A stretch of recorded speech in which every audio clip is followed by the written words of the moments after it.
He Asked the Pod is back, ladies and gentlemen. Glad to have you back with me today, man. It's episode 12. He Asked the Pod. We done went on a little bit of hiatus, and that's what happens in the summer, man. Not a lot of sports to talk about, but we done compiled some things, and we're gonna start coming at you on a every 2 week basis. So 2 times a month, switching from our every week thing that we were doing when the pod started. When football season ramps back up, we'll be back in it going full speed at 1 time a week. So right now we're gonna go on that 2 week schedule, and hopefully with that I can bring you more quality episodes because, like I said, it's been a bit of a struggle in the summer, man. Basketball ain't going on, football is down right now in training camp stages, which we'll talk about here soon. And so we're a little bit dry, but we do have a quality episode for you today on episode 12, and I'm excited to bring that to you. As always, guys, continue to like, subscribe, share with your friends that's not on my platform. Let's continue to grow this thing. I do appreciate all the love on those shorts. I've been making shorts recently, and I can see a lot of difference in the numbers on those shorts. So I'm going to keep bringing y'all them shorts, man. I can see y'all fuck with it. So I'm going to give you what you like, and the shorts is one of those. As always, man, got the hookah with me. Got my drink of choice today. It will be some coffee, man. This is an early morning pod, so we can't get too crazy. We're going to keep it very nice and simple, man, as we get the pod rolling.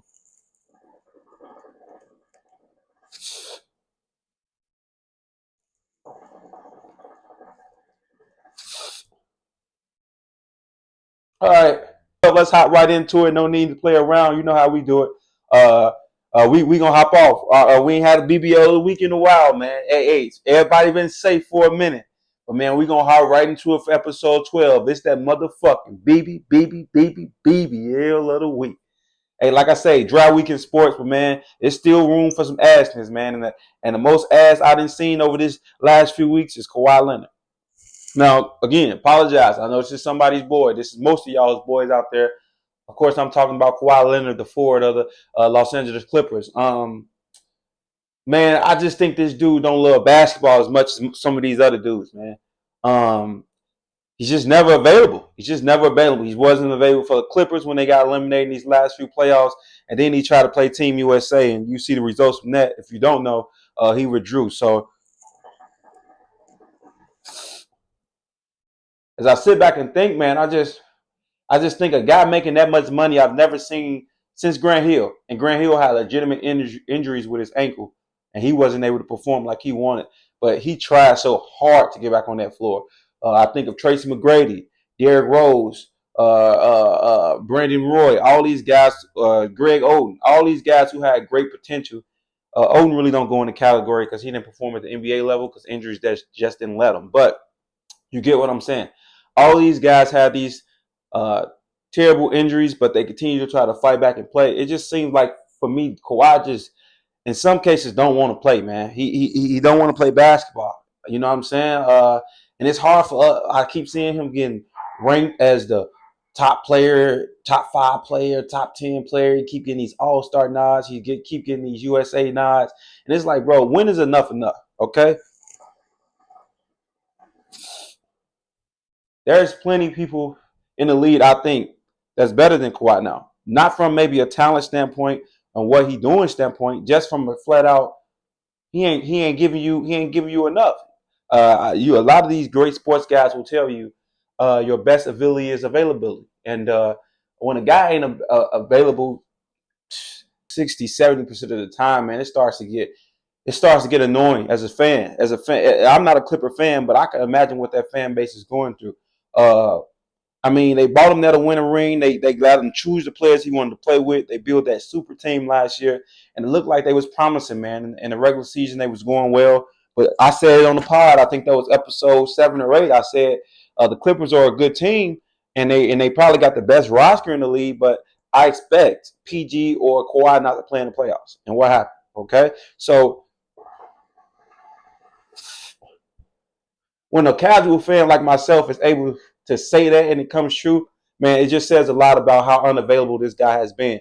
And because of that, him dropping out of USA, Paul George recently leaving to go to the Sixers, which we'll talk about here shortly. All of those things culminate to one thing, that this guy's ass, man. And he's making a lot of money. He's the leader of the franchise. They're trying to build around him. They brought some more pieces in this year. But it's not going to work out. And the reason why it's not going to work out, not because they're not talented, not because they're not well coached with Ty. The reason being is because Kawhi won't play. He won't play. I expect him to play about 44 to 48 games this year, and I expect him to miss a bulk of the playoffs. That's what I expect from Kawhi Leonard. I expect him to still put up solid numbers. He can never reach his peak number-wise because every time he coming back, he got to kind of ease himself back into the offense, which ends up him scoring sometimes. Some nights he barely scoring 15, and so his averages sit around about 22, 23 points a game, which is not his potential. So unfortunately, his body is not going to hold up, and I'm not blaming him. I've seen a lot of guys when that body doesn't hold up, it doesn't hold up. What I'm blaming is the fact that we continue to glorify this guy as if he's on a level of some of these other superstars right now, like a Tatum, like a Anthony Edwards, even LeBron James, Stephen Curry, even Kevin Durant. He can't be on that level if he's not going to be on the court. That's just simple. And his team has continued to struggle because of it. So BBL of the fucking week this week, or I guess the last 2 weeks, is Kawhi Leonard, man. Prove me wrong, Kawhi. If you prove me wrong, I'll be more than happy. I always want to see the stars play. And so right now he ain't playing. So you guys let me know what you think.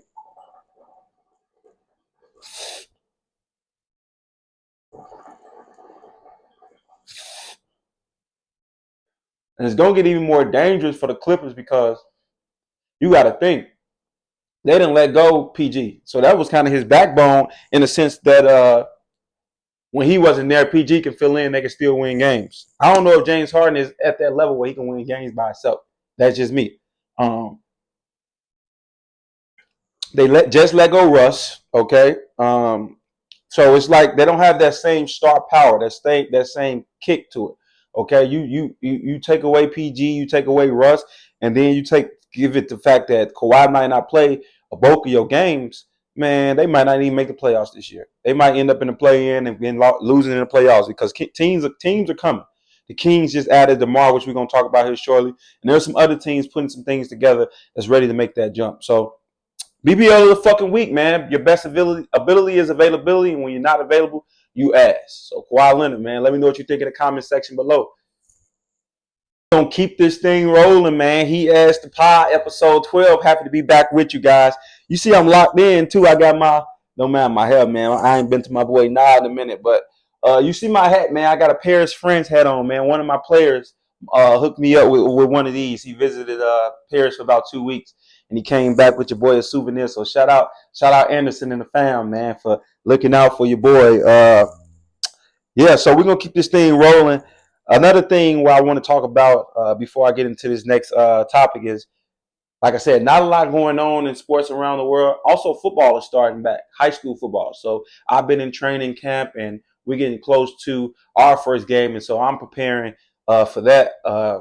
I guess I'm dropping it, not breaking news because it's high school level, but I'm dropping big news on the pod, man. I got promoted from JV head coach to offensive coordinator for varsity this year. So I'm gonna be calling the plays for Lane Tech football varsity's team. I'm excited about that. We just had our first 7-on-7, so it was the first time I'm calling plays at the varsity level. It was at a 7-on-7. We did pretty well, 2 up, 2 down. The offense performing well. Still got a lot of things to work on. We scored almost every drive. I think out of the 4 games, we didn't score on 3 of our drives. So some things to work on. I like to score on every single drive. We had a drop touchdown on one of the drives, 2 of the drives. So, and then we didn't have some of our best players. So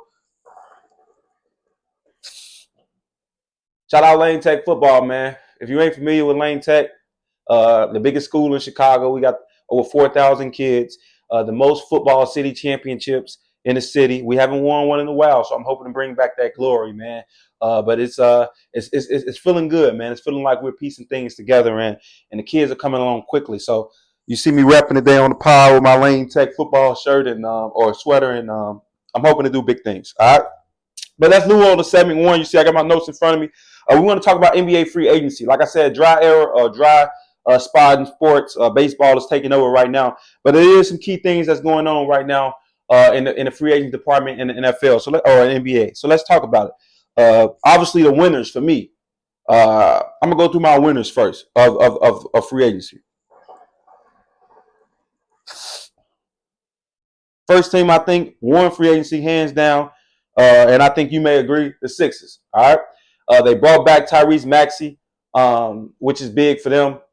They were able to bring in PG, which is obviously the biggest thing they've done. But I think the auxiliary pieces that they brought in is big as well. They got Eric Gordon, they got Drummond, and then they brought back Oubre. I mean, that's a mean looking team coming in, man. I think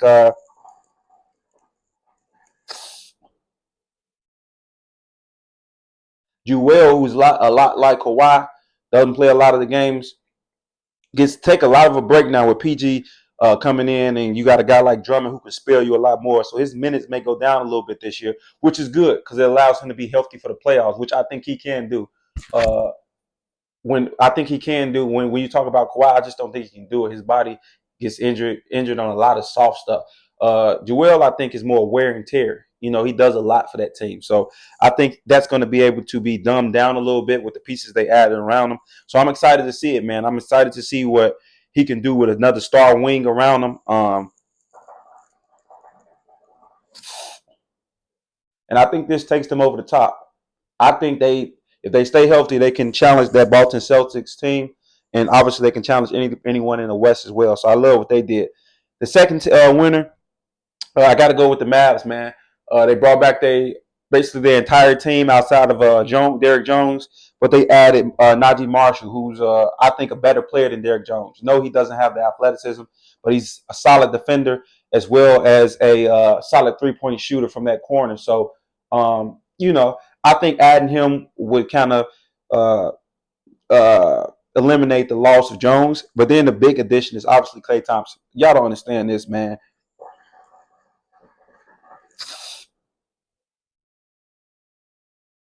Klay Thompson is going to get so many wide open shots in his offense that it's insane. We know Luka is ball dominant. We know Kyrie is ball dominant, but we also know that they pull defenders to them. So either Klay Thompson is going to have a super big year, or Kyrie and Luka is going to shoot the best percentages they have in a year in their career, hands down. Because you can't help off of them. You can't. And you might say, well, I'll help off of them and won't just help off Klay. Well, they got other guys around them that can shoot it. PJ can shoot it. We already seen what he did in the playoffs. Like I say, Najee can shoot it. I'm sure they're going to add some other pieces in there that can do the things that they need to get done. They got slashers off the ball that can go to the rim. Obviously, that pick and roll with the dunk, that's just hard to defend. Imagine this. Top of the key, Luka gets the pick and roll from one of those two centers, Gafford or the young boy from Duke, coming off that roll, right? You got to come help side defender to defend it. Maybe the guy from the corner is pulled in, you kick out to PJ. Maybe the guy from the wing, you kick out to Klay. Or who you pulling off of? Or I could just imagine Najee Marshall just slashing to the rim like Derrick Jones was and getting easy baskets. So I think this was the best fit pickup in this year's free agency.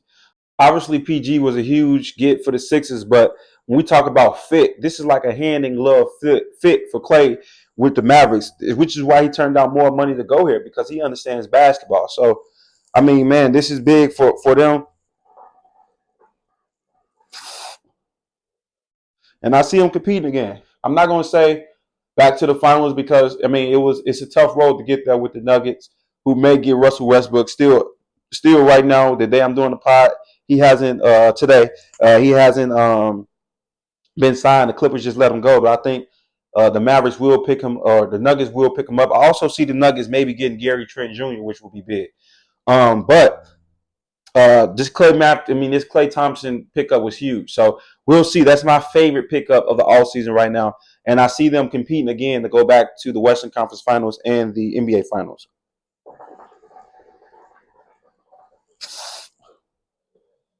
Moving on, other pickups that I like. Um, not too much more important. I like what the Clippers did. I mean, they get back Batum, they get Chris Dunn, they get Mo Bamba, they got Kevin Porter Jr., who's a scorer. Wasn't in the league last year, but he's a big time scorer. And then they got some guys, but it all, like I said, that comes back to Kawhi for me. So I'm not sure there. I like the Kings and DeMar DeRozan. Only thing I don't like about it is the fit. But again, I think he's a good basketball player, and you see that he can kind of maneuver into what the team needs. He did it with the Bulls when they needed a prime time score. Obviously, did it with Toronto, and he did it with the Spurs. Again, people don't remember him a lot there with the Spurs because he kind of just fit in the system, and I think he could do the same things with the Kings. And they need another scorer in that starting lineup. So I'm interested to see what they can do. They got a lot of talent over there, and I think that was a solid pickup. Um, Chris Paul to the Spurs is underrated because I think Wemby's going to take a big step, and Chris Paul going to help him do it.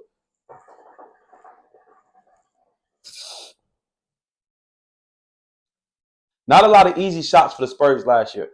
And one thing Chris Paul can do, and he's proven he can do throughout his career, is get easy shots for guys. And Wemby getting easy shots just scared me. So look out for that. I think they can compete. And I know you gonna kill me for this, but you hear it on the pod in the offseason. I think the Spurs now with Chris Paul, if he stays healthy, can compete. He's gonna change the aura of that locker room. I think they can compete for a play-in. Will they get it? I don't know, but they won't be in the bottom half of that of the standings in the West. Other key acquisitions. The Pacers got Wiseman. They just filling in for Jalen Smith, who they lost to the Bulls. They'll be pretty much the same team. Thunder get Hartenstein. I don't say his name well, but Isaiah Hartenstein. Don't sleep on this pickup. Why do I say that? Who was the center off the bench for the Thunder last year? They didn't have a quality center behind Chet. And you guys got to see this guy with the Knicks, man. This dude plays hard. He plays really hard. And I won't be shocked if they start him with Chet and move Chet to the 4, because Chet is more of a 4 in this league because he's skinny. He's more nimble. He can move in this league. Back in the day, they might have forced him to be the 5, but he could be the 4 in this league. So, and he can guard some 4s. And Hartenstein can guard anybody. The motherfucker can get in the stands and he guards. So, there was a 1 seed this past year. I think they can do some similar things and maybe compete a little bit more in the playoffs. So, I think this was a more of a playoff get because they needed that toughness. And then they also got Caruso, which is another big get for them because, again, when you think about the playoffs, there's that grit, that toughness. No offense to Giddy, but he didn't have it this go around. And Caruso, he can always bring it, especially on that defensive end, and he's going to make the right play on the offensive end. So I love what the Thunder did with Gritty, moving Giddy and getting Hartenstein and Caruso. Another one of my slight favorites. That might be my second favorite pickups behind the Mavericks. I like what the Bulls did a little bit, getting younger. I like Josh Giddey. I think he struggled a little bit with the Thunder because SGA is so ball dominant, and Giddey is a point guard, man. He need that thing in his hands. You remember when I think it was 2-3 years ago when he was the point guard for the team. His numbers was pretty good. So I think if Lonzo Ball doesn't come back this year, Giddey might get some borderline all-star numbers this year. And same thing for Jalen Smith. I think he's a guy that needs the ball. And you come into that Bulls lineup, they don't have a lot of bigs. Obviously, they got Nikola Vukic, and they have I don't know who their 4 was this year, which is telling. Pat Williams, but you can move him to the 3. I think Jalen Smith is going to get a lot more looks. Hopefully, he get a lot more looks because I think this kid is really talented. They call him Sticks. I remember when he's down in Maryland balling. So I'm a big fan of him, and I'm going to see if the Bulls actually give him what he deserves this year. I like what the Suns did. I'm not big on it, but I did like that the Suns picked up Mason Plumlee. Very active body, a rebounder, a defender. He's going to be good off the bench or starting defensively because the Suns lack that toughness. So they already got all this star power with the 3 guys they have with Beal, Book, and Durant, which is well documented on this podcast about what they need to do and how they fail. But bringing in toughers like Mason Plumlee can change some things around for them. So, and then the last, I guess, significant pickup was the Pistons getting Tobias Harris. Tobias is Tobias, He's a numbers getter when he ain't got the ball, when he ain't got to share the ball with a lot of guys.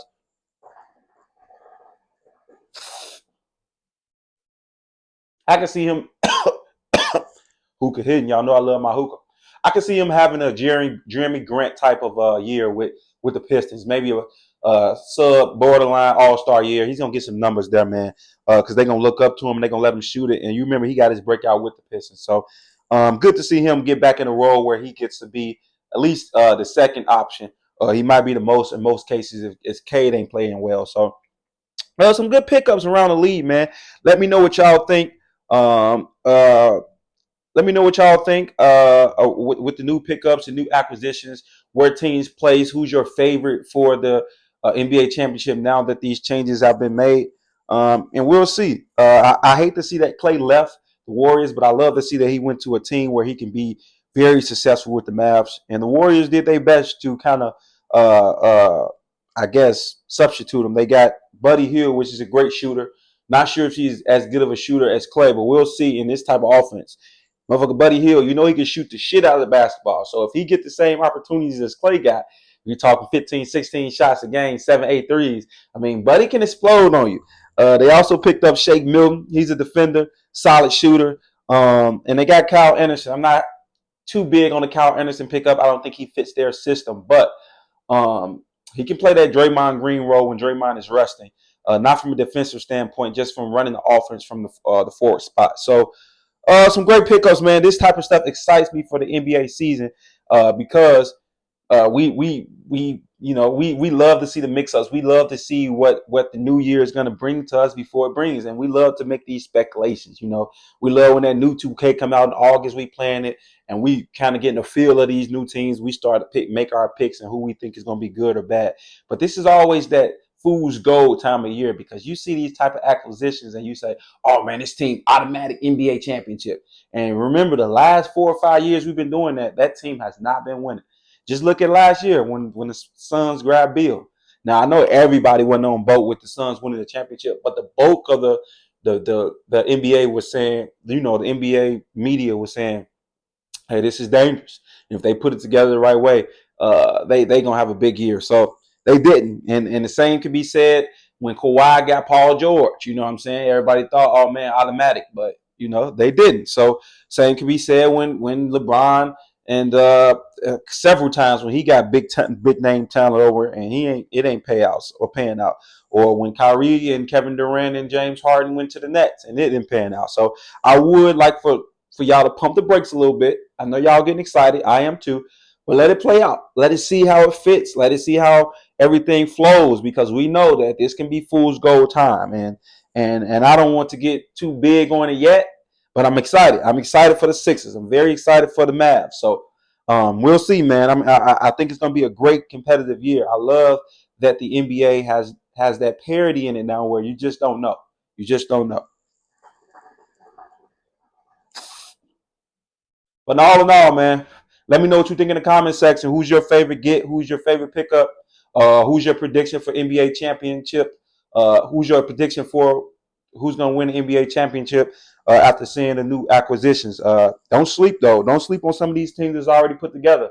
Like the Lakers. Y'all know I'm biased, but, second year, new coach. What's up? We might get something rolling. Don't sleep on teams like the Nuggets coming back and coming to get their shit. I'm not a huge fan of the Timberwolves and Thunder, but this is their second year in this type of mindset where, hey, we are competitors. We are contenders now. So those type of teams might be the teams that make the jump, and it might not be the obvious teams, right? And again, Boston Celtics is the Boston Celtics. So, they still feel like they champions. And I don't know how I got to mention them, the Knicks. I mean, you might think Mikal Bridges ain't as sexy of a pickup as a Klay Thompson or a Paul George, but that motherfucker fit. And him and Dante and Josh and Jalen, who just took $1,113 million, what was it, 113 million he less than he could have got in his new extension. I mean, they trying to build something. Randall is coming back. They can be very dangerous too, man. So do I think they, big time contenders? No, I'm just saying, don't sleep on the teams that fit. You know what I'm saying? Because that's what it's all about in this league. So let me know what you think in the comment section below, and we can chat about it, man. But that's my take on this NBA free agent frenzy. I know it's a lot more to come. Might be some lower level deals that get made that push teams over the top. But let me know what you think in the comment section. All right, so continuing on with He Asked the Pod, episode 12. We're going to stay on that NBA sector a little bit. Obviously, the key additions in the draft, but you also, not the draft, but the free agency. But they kind of stole my own words. But the draft is also a big time of year in the summer where the NBA teams get better. And this was a very bad draft as far as overall talent. But there were some guys in the draft that I really like, and I think will right away give their team a boost. I didn't like the number one overall pick. I'll just say that right now. Zach Ricochet. I don't know if I'm saying his name 100% correct. I never heard of the kid until maybe a week before the draft, and that's saying a lot, man. Because I usually know everyone overseas and on the land. So uh, man, Ricochet goes one. We'll see what he does. He's having a pretty good summer league. He's showing me some stuff. He's a very lone kid, but he's skinny. I don't know if he'll have the same success when the season starts. And I don't know where he fits in that Hawks lineup because they're already good on the wings with uh, what's the kid name? Jalen Johnson and DeAndre Hunter. So we'll see. They add another guy in there. I've seen a lot of reports that say he has maybe a Giannis like he'll have a Giannis like I guess development where he just starts out slow and then he gets start to figure it out and then he'll be good. He certainly had the same type of body type when Giannis came in, so we'll see. Another pick that I like, or number two, Alex Sarr. I thought Alex Sarr should have went first. Seen him a little bit in some league. He hasn't been great, but I do like Alex Sarr because I love a big man who can shoot it, put it on the floor, and score. Some steals in this draft, man, that a lot of people are not talking about. Excuse me, as I reach over for my notes. That a lot of people not talking about. I like the pick at 3 for the Rockets. Reed Shepard from Kentucky. I like him at Kentucky. I talked a lot about him with some of the guys off camera. Man, he's a beast. He's a beast, and I think he can end up having a really good year for the Rockets.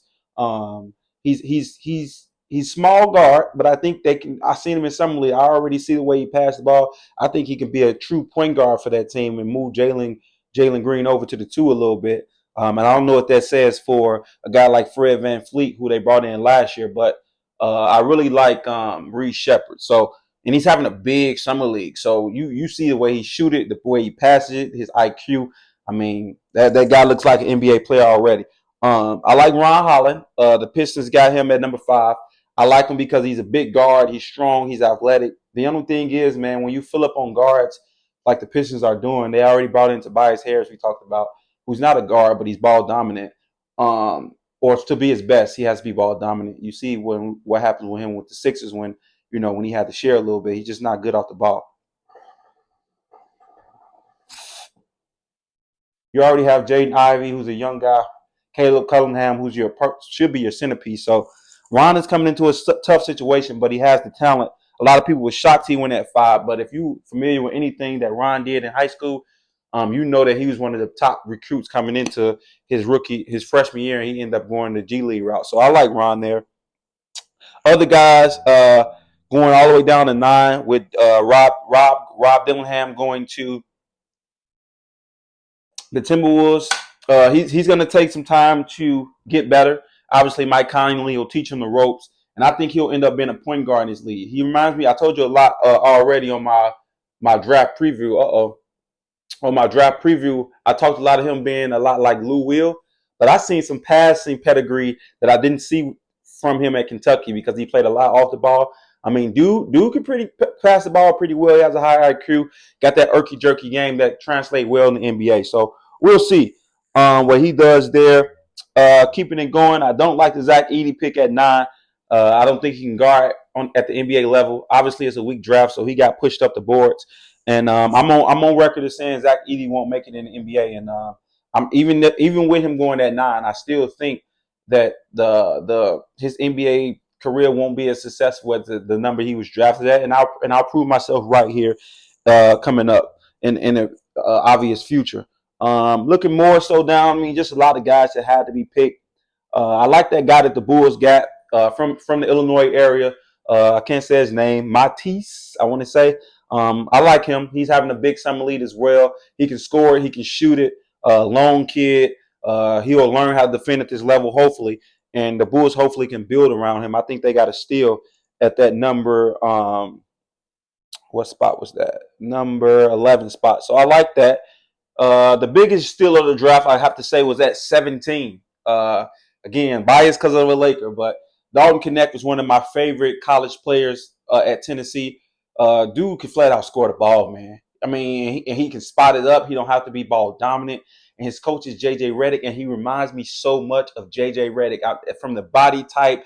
He's a little no Diddy. He's a little thicker. He's a little more solid.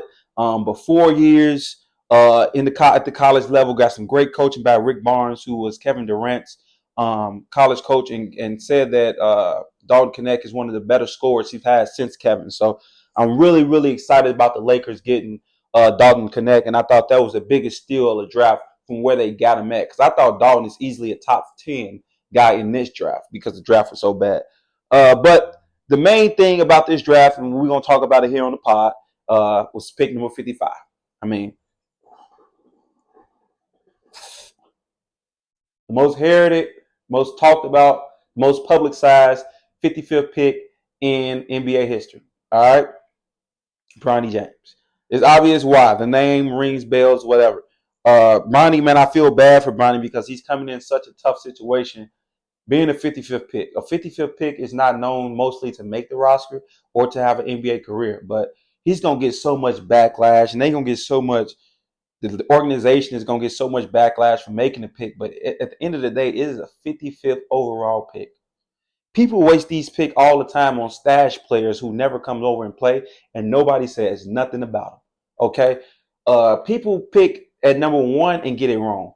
Think about Anthony Bennett. Okay, people pick at number 2 and get it wrong. Think about Michael Kidd Gilders. People pick at number 3 and get it wrong. Right? So it's just so tough for this kid because he's coming in, should be under the radar at 55th. He should be absolutely not talked about as much because he's a 55th pick. He's a experimental pick. If he turns out well, the organization looks like geniuses. If he turns out bad, nobody cares. But unfortunately, this guy is getting the same scrutiny as Zach that got picked number 1. He's probably getting talked about more. I seen the clip of the arena in Summer League in Vegas, how the arena looked for Bronny's debut, full to capacity. Thomas and Mack Center, full to capacity, not an empty seat. Number 1 and number 2 were playing next. They showed the same over the top shot, and it was 50% empty. So that right there alone tells you the gravitational pull Bronny has, and he's a G League guy. He should be a G League guy, but unfortunately, he's LeBron James' son, and he's gonna be on the big league roster, man. He really is, and they might take him down a few times, but I think he's gonna spend the bulk of his first year on that big league roster and learning from these pro guys, man, because it's obvious right now in the summer league that he's not a guy that is per se a on the ball guy. I think he'll do better. I don't know why I feel this way, but I think he'll do better in the NBA more so than he will in college and in summer league because he get to play with pros and he gets to be off the ball and doing the dirty work, right? I'm not saying Bronny James is a 20-point per game scorer. He's never going to do that. It's obvious he doesn't have the scoring potential. He can't shoot it well. He's 0 for 15 in summer league from 3. He doesn't. He gets to his floater, and it's not the best right now. He doesn't draw fouls. He doesn't draw contact. What I want to see from Bronny is that scrap out Alex Caruso type of career, right? Where he defends, where he learns to defend at such a high level on the defensive end that he's a plus. Be able to shoot the 3 ball when needed, off the ball, not put these pull up threes and off the dribble threes that he's having to take in summer league that is really making him look bad.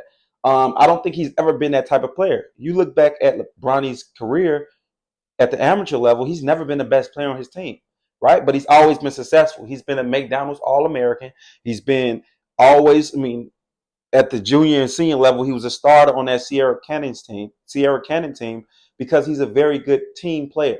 And I think at the NBA level, when he's playing around his talent like his dad and Anthony Davis and these other guys that the Lakers have, he'll look better because he'll have to do less and he'll get a lot of points off just straight dirty work. He knows basketball. He has the IQ. I believe he can make shots. His jumper is not broken. He has a very good-looking jumper.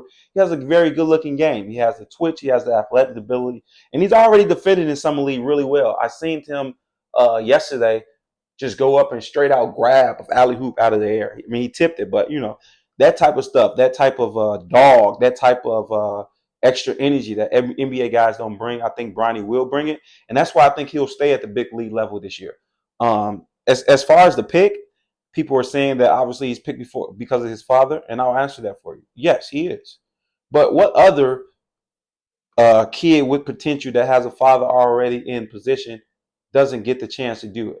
Think about all these Fortune 500 companies. They're ran by their father or their grandfather, their great-grandfather, and guess what they do? They pass it down. That's what you do to for your kids. You build such an empire that you can give your kids the opportunity to do the same thing, right? And in most cases, the kid is never as good as his successor or his predecessor. He's never that good, right? But he keeps the ball rolling. He had the opportunity, and so all of you who are saying that the Lakers are bogus and this is bogus, that other people deserve the opportunity. Well, other people's father is not LeBron James, and that is what it is. This is America. All right, a lot of our opportunities are coming off uh, who we know and not what we know. You get it? So that it is what it is. You think when Elon Musk is done, I don't know if he have a son or a daughter, but you think when he's done, when he's dead and gone, his siblings or his offspring are not picking up his business, and you're gonna say, oh, they got the opportunity because of his dad. You goddamn right he did. The dad worked hard enough to give that opportunity. Think about uh, um, other people who've gotten the opportunity because of their father in the world in big time corporations, right? That's just how it works. Think about the Lakers in themselves. All right, Dr. Jerry Buss is dead and gone. Jeannie Buss is holding it down. That is Jerry's offspring. No one else is holding it down there. Jenny is. Okay, so when you put yourself in such a position where your kids can come after you and have the chance, you give them the chance. So I don't give a fuck what everybody else is saying. I don't care about all of the somebody else deserve the opportunity. I'm sitting back as a college graduated guy with a master's degree and all this great stuff, and I'm looking at people in positions where I say I deserve that more than them. And in most cases, I'm right. But it is like I said, in most cases, in this corporate 500 world, in this the world of business, it's not about what you know most times. It's about who you know. And Bronny has obviously knows LeBron, so he gets the opportunity.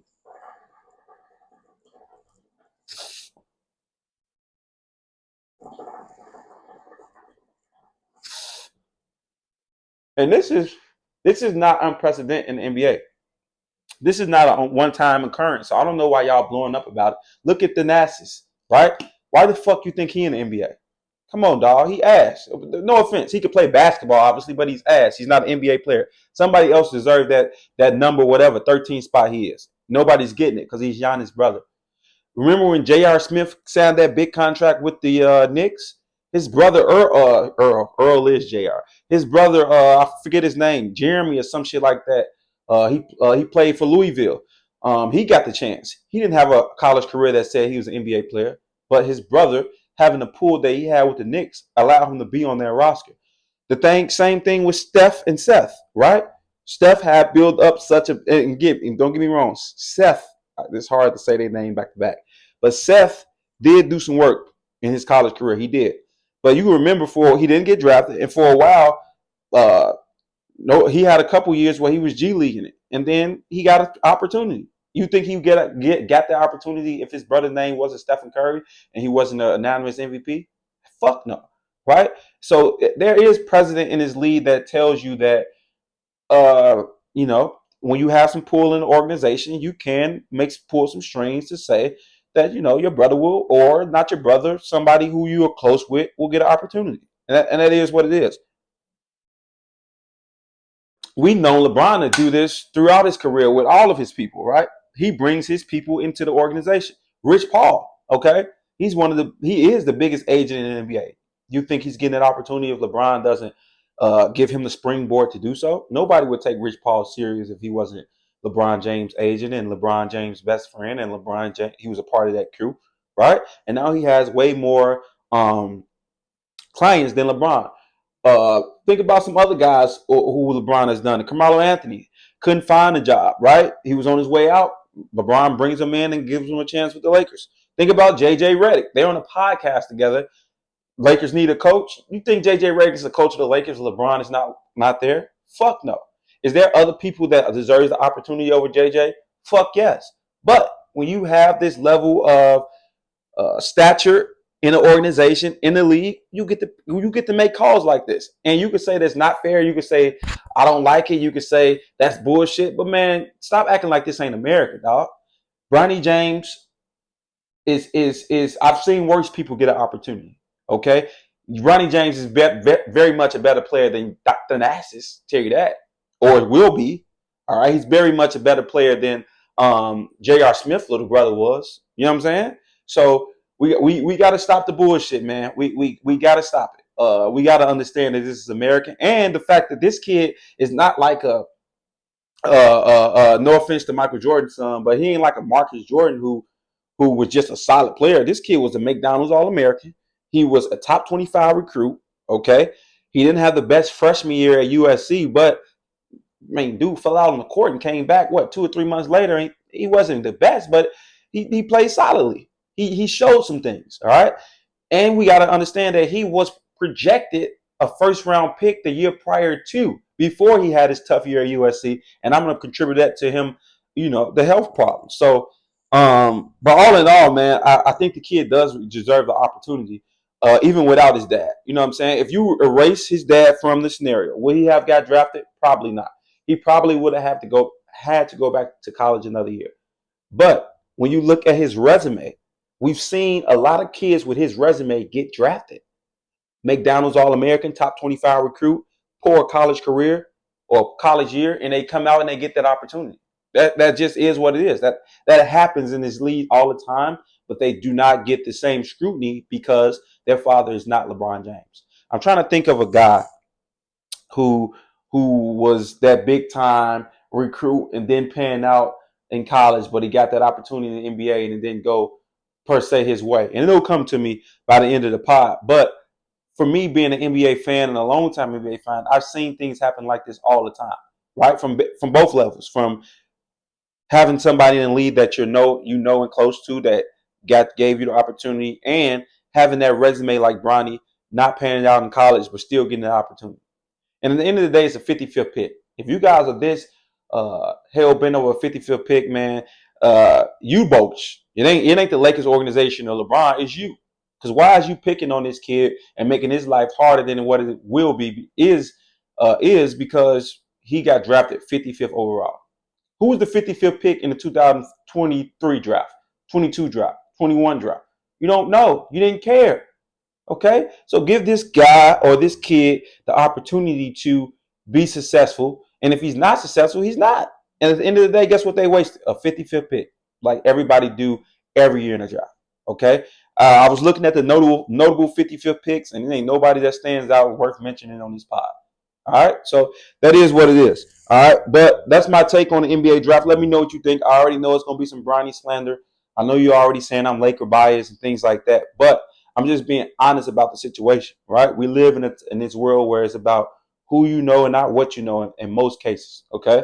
I've seen many guys make the league who I thought was not better than the guy that's never gotten the opportunity. I can say a guy right now on the pod that I went to high school with, and I've seen him be very successful in college and overseas. Milton Doyle, right? Played for Loyola, started his career at Kansas. He had a small run with the Nets. He haven't got the opportunity since. And again, you might say, well, it is what it is, but to me, Milton Doyle is much more talented than a lot of guys that are in the league. You think about some other guys. Paul George mentioned Deontay Burton, played for Iowa State, very much built like Zion Williamson. Paul George said he was dogging us in practice. He's not sure why Deontay didn't pan out. I'm not either. I'm not sure at all because I thought Deontay Burton had all the tools to be successful in the league. And so weird things like this happen in the NBA, man. And I'm gonna tell you why.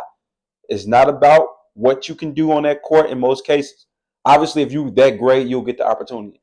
But in most cases in this league, for that end of the roster guys, for 12, 13, 11, even 10, it's about who you know, man. It's about who you know and who you friends with and it's politics, man. Everything is politics in the United States as we are in the middle of the biggest political debates in our country's time, right, with the Democratic and Republican convention. So it's politics right now, man, and Bronny is on the right side of the politics, and he got drafted 55th overall. But nonetheless, man, let me know what you think in the comment section.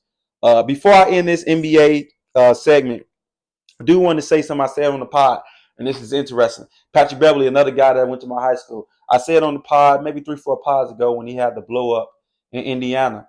That he might played his last NBA game. That game when he was hollering at the fan and he treated that reporter. It was reported coming off his podcast. They reported that he's in the middle of maybe signing a veteran minimal deal or going to Europe to sign a lucrative deal, one of the most lucrative deals in Europe history. And that's funny to me because yes, yeah, he's probably telling the truth, and well, he is telling the truth. It's Patrick Beverly. So, but it's funny to me that he's not getting the same type of consideration. I really think he's done in the NBA because of that blow up. Patrick Beverly, his antics made him who got him this far. And sometimes that worked for you, but when when the well runs dry, it's dry. And I think the Patrick Beverly well is dry. I just wanted to circle back on that because I wanted to follow up on it. I thought it would be interesting when free agency started, what would happen with him. And I think it's very telling that he hasn't signed with a team yet because teams may be just done with the antics of Patrick Beverly. And that's not to say he's not one of the best 100 guys in this league and that he not shouldn't be on the roster. He absolutely should be. But unfortunately, his antics has forced him out of the league, and I think he'll be in Europe next year, making that very lucrative money that his podcast reported. So I thought that was a funny tidbit while we talking about free agency and all these things. But I did say Patrick Beverly played his last NBA minute, and I think that's starting to come to fruition because he's yet to sign a deal, and now the reports of him maybe going to Europe has came out. So let me know what you think about that in the comment section below as well. But that's a very funny follow up from a previous pod. So yeah, let me know what you think about Pat Bev and him going to Europe. A lot of NBA talk on this pod, this episode of He Has the Pod. I want to end with my favorite, man. Let's end with some football. They obviously in the offseason getting ready for training camp, but Sports Illustrated did release its top 16 quarterbacks in the NFL based off the poll from the players, the executives, and the journalists around the league. And let me know what you think of the list, man. I'm going to go through the top 5, and then we'll go from there. The top 5 may surprise some of you guys, but I have no arguments with it. Maybe I'll change 2 and 3, but here are the names. All right. So Mahomes is the obvious 1. All right. Mahomes is your 1. Agree with that. Burrow is the 2. Okay. Josh Allen is 3. Lamar Jackson is 4. Matthew Stafford is 5. That rounds out your top 5. I have no problems there. Outside of I think Allen is better than Burrow. Why? Availability 1. And I think the ability of Josh Allen to run gives me the edge over Burrow. So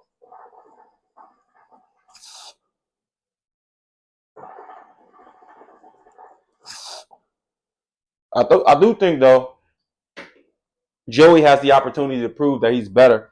Allen makes a lot of mistakes turning over the ball, and he don't have Stephon Diggs this year. So we'll see if he may take some type of drop back without him. But all in all, I do think that it's a tough argument. It's debatable, but I'm going to go with Allen at 2 over Burrow. But that's your top 5. I have no other arguments there. I understand putting Lamar Jackson in there. He is your MVP, so you got to give him the benefit of the doubt there. And then I'm a big Matthew Stafford guy. I mean, dude is cold. We talked about him on the pod a few pods ago, the joint pod with DT and Polo, and Polo wasn't understanding how Matthew Stafford, we thought he was this good, but it's obvious. All right, these are the players and the execs and the people around the game who are at the game live in person who is rating him a top 5 quarterback. So I have to agree with him there. 6 through 10. All right, it goes number 6. Justin Herbert. 7 is C.J. Stroud. 8 is Aaron Rodgers. 9 is Goff, and 10 is Dak. This is when it starts to get debatable. They got Purdy outside the top 10. I think Purdy has to be in there somewhere. I don't think he's over Herbert. I don't think he's over Stroud, but I would put him at 8 over Aaron Rodgers, only because I think Aaron Rodgers is obviously on the downside of his career. No, he was hurt last year, but the last time I seen him, he was in my beloved Packers. He was in that beloved Packer gear, and he didn't have the best year. And I think Purdy had just passed him at this point of his career. Also, Jared Goff has passed him too. That's my opinion, though. I seen Goff outduel him that last game in the Packers jersey in Lambeau. And so, a lot of people would say I got some animosity towards Aaron. I don't. I just think he's on the downside of his career. I loved him when he was at the peak of his powers, but that's obviously not the case anymore. Other than that, I can't really argue. I think Dak is a little low, but it's like, who do you put him over? I maybe put Dak at 8, Purdy at 9, and then I'll slide Goff in there at 10. So I think that's the way I would go. I don't think Dak is better than CJ and Justin Herbert. So yeah, I will put him at that 8 spot. They got him at 10. All right. 11 through 16, they got 11 is Purdy, 12 is Jordan Love, 13 is Jalen Hurts, 14 is Tua, 15 is Cousins, and 16 is Trevor Lawrence.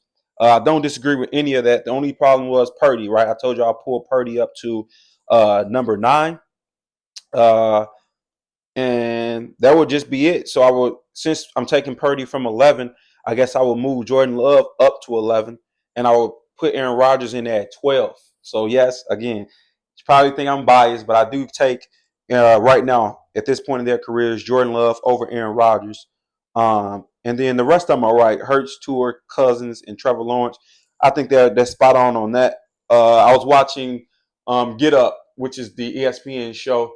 They were talking a lot about Tua being too low at 14 and that he should be a top 10 quarterback. When you think about it, yes, you all right, his numbers, all what he's done with Miami, he should be top 10. But then you look at the 10 names in front of him, you're like, it's hard to put him there. So um, him and Hurts, it's like right here. And the only reason why I give Hurts a little bit of an up because he's made a Super Bowl. So, and he balled out in that Super Bowl and almost was a Super Bowl MVP. So I got to give Hurts the benefit of the doubt there. And again, everything else I agree with. So this is a really good list. I love that Sports Illustrated does this every year, and it gets everybody involved because it allows you to see what the inside feels like. You know, we argue these things all the time, but like I said, we were arguing in the pod a couple weeks ago. We actually had Purdy as a top 5 quarterback, and now that I have the names in front of me, I can agree that he's not top 5. I will be very interested to see what DT and Polo has to say about this list. So I will bring it up on the next joint pod we have with them. But yeah, this is the list. Let me know what you think about the list. And I'm gonna be very interested to follow this list throughout the year because I think Jordan Love can make some, again, very biased because I'm a Packer fan, but I think Jordan Love can make some considerable ground on this list. I think he can end up at 7. I think he can outperform CJ Stroud this year. Hell, I think he could outperform Justin Herbert. He may end up at 6. And there's some room for him in that top 5 to outperform Matthew Stafford. So that's just my bias. All right. But let me know what you think about the list. Again, this is not my list. This is a Sports Illustrated list gathered by the players, the executives, and the journalists around the league who came together and came up with this poll. With this list, though, I want to start something as we start to get close to the NFL season, and August 1, which is 2 weeks away, will be the first preseason game. So I want to try to start to kind of preview, all right, preview these teams before their season starts and kind of give you my prediction so we can have it on the books and see if I'm right, all right? I'm going to go division by division. I'm going to pick a division every pod and break that division down, give you who I think might be my division winners and who will make the playoffs out of that division, okay? The first division, I'm going to start at the very top. Again, a Packers fan, so I'm going to start with the NFC North. If you're not familiar who's in the North, it's the Bears, Vikings, Packers, and the Lions. Looking at the division, man, a lot tougher division than it was last year. I think the Bears obviously has improved considerably. I think the Vikings have taken a step back just because of the quarterback position. I know they brought in Sam Darnold, but he's a mistake-prone guy. He's proven that he doesn't have that it factor to carry a team through a season and be successful. So I'm going to put them as the 4 team. I think they end up somewhere around 6-13, you know what I mean? Around that type of record. 6-12? I mean, around that type of record, 6-11, right? Because they play 17 now. Yeah, 6-11, somewhere around there. Justin Jefferson, I've been watching him on the receiver. He's obviously the best receiver in the league to me now. There's no question about that. And he got that bag. So he's gonna ball out, but it's gonna be tough to produce because the rest of the team is just not there. So I believe they're on that 4 line in NFC North, which I do believe may be the best division in NFC this year. That's just me because I think they have a real big chance to get 3 teams in that playoffs. Picking the third team is tough. The only reason being is because I think the Bears will make a jump this year. They were 7-10 last year. They replaced a quarterback who you guys know he's well documented on his pod was piss poor in Justin Fields. They bring in the guy in Caleb, number 1 overall pick, who I think is Not as good as people were saying he is, but I think he's better than Justin Fields. And so I think he gives them 1 or 2 wins. So with that, maybe about 9-8, 9-8, 8-9, somewhere around there, but better. So I'm going to put them on that 3 line. And it's very tough because I think there's a couple of swing games in their schedule that they may can get that 10th win. And if they do, they hop up to that 2 line. All right.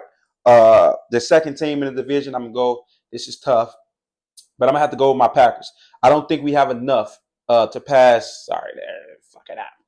I don't think we have enough to pass that Detroit Lions team. I love Dan Campbell. He's probably I think he might be my favorite coach in the league right now when he's not coaching against the Packers because I hate his aggressiveness and his arrogance. That aura he brings. But when he's playing other teams, man, I love to see it. And so it's hard for me to put my Packers over them because they have a complete team. I know Jared Goff is not many people's favorite, but if you look at this poll, he's a top 10 quarterback. And another guy on the receiver was Amon St. Brown, and that motherfucker's a beast. That motherfucker is underrated, and he might be a top 3 receiver in this league. So him, that running back duo is still there. They still have Sam Laporta. They still have their other weapons they added defensively. I mean, DJ Reader in the middle now, and what they added on the back end, that's still the best team in the NFC North. That's still one of the best teams in the NFC, and they're going to push the Niners for that 1 seed. So and they know how to win now. They've done it. They broke that 30-year curse, and they are vibing as a team. They're very vibrant. They've been building for a few years now, so we could see them in the Super Bowl this year. Honestly, they're that talented as a team holistically, and so I put my Packers on that 2 line. I think we get 9 or 10 games this year. I think we are a playoff team, but I'm always scared of the Packers defense. I know every year they say the defense is better. I know we signed Boston College head coach as our defensive coordinator, and I don't know how I feel about that. That was a very under the radar signing, and I hope it proves to be a good one. Usually, under radar signings are good, right? When you don't know who the person is, you get mad about it, and then that person end up turning things around. So I'm hoping he did a great job with Boston College over the years defensively. So I'm hoping he does the same with the Packers. He obviously has some type of connection with Matt LaFleur, the reason why he got the job, going back to that who you know thing. So we'll see. But I just don't trust our defense enough to say we win more than 10. But I do think we are a team that you don't want to see in the playoffs because the weapons we have on the outside, adding Josh Jacobs, keeps us on the same level running the ball. And then this is year 2 for Jordan Love under center. So I put us in the playoffs as a second, ending as the second team in the NFC North. So that's my NFC North predictions. Again, you can see it here. I'm going Lions as the 1, Packers as the 2, Bears as the 3, and then Bears is going to be a borderline playoff team, and the Vikings will miss the playoffs as the 4th team in the NFC North. So that's my predictions. That'll do it for episode 12 of He Asked the Pod. Again, as always, thank you guys for listening. Thank you guys for continuing to chime in. Thank you guys for all the feedback. And as always, continue to like, subscribe, share with the people that's not on the platform, and let's continue to keep this thing rolling. All right. Remember, we're coming to you on a bi-weekly. We're giving you a bi-weekly service until football season starts back. Just because there's not a lot to talk about. It's heavy baseball right now, and I'm not a big baseball guy. So we'll be back with you in 2 weeks with some updates around the sports world. As always, keep it kosher, guys. Peace.